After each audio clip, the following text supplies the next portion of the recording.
Сәлем достар, біз бүгін кешкі 5 шайына арналған кекс жасаймыз. Оған көп ингредиент кетпейді. 2 жұмыртқа, ұн, және де ас содасы, сүт, 50 грамм сұйық май, сүт 80 грамм болса да жетеді, және 150 грамм қант кетеді. Және бізге көмекші олар миксер. Міне біз жұмыртқамызды ыдысымызға жарып салдық. Енді оның үстіне 150 грамм қантымызды саламыз. Оны жақсылап тұрып миксермен араластырамыз.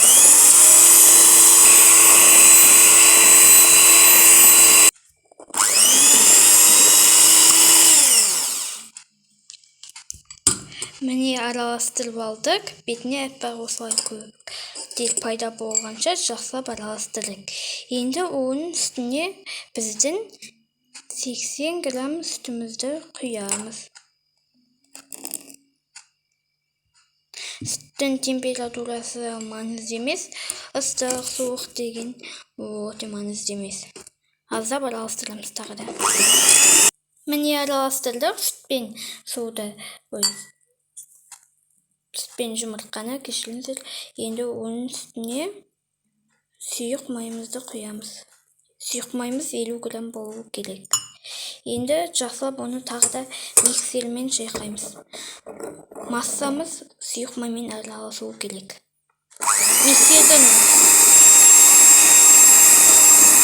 Біз миксердің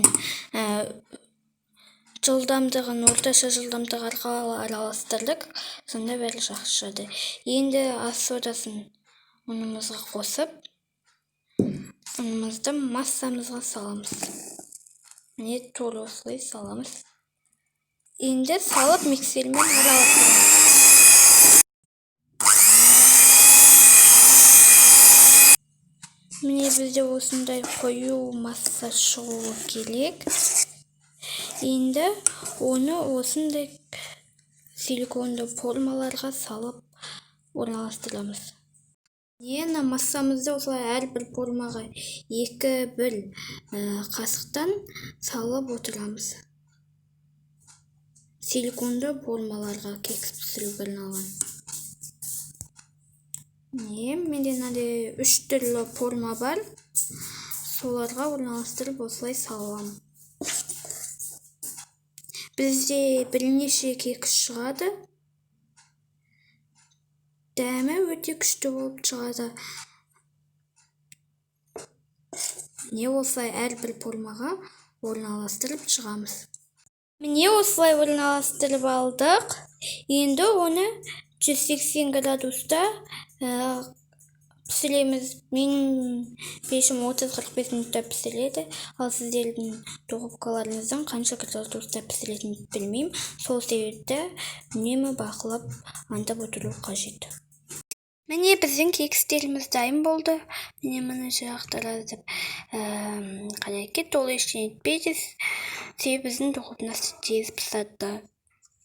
Бірақ кексіміз өте жұмсақ, сондай керемет шықты. Сіздерге де жасап көруге кеңес берем. Міне сондай жұмсақ, арасы керемет, міне ыстық болып тұр. Міне жұмсақ. Сондай керемет болып шықты кекстеріміз. Аз ғана заттан дайындалады. Дәмі де тамаша.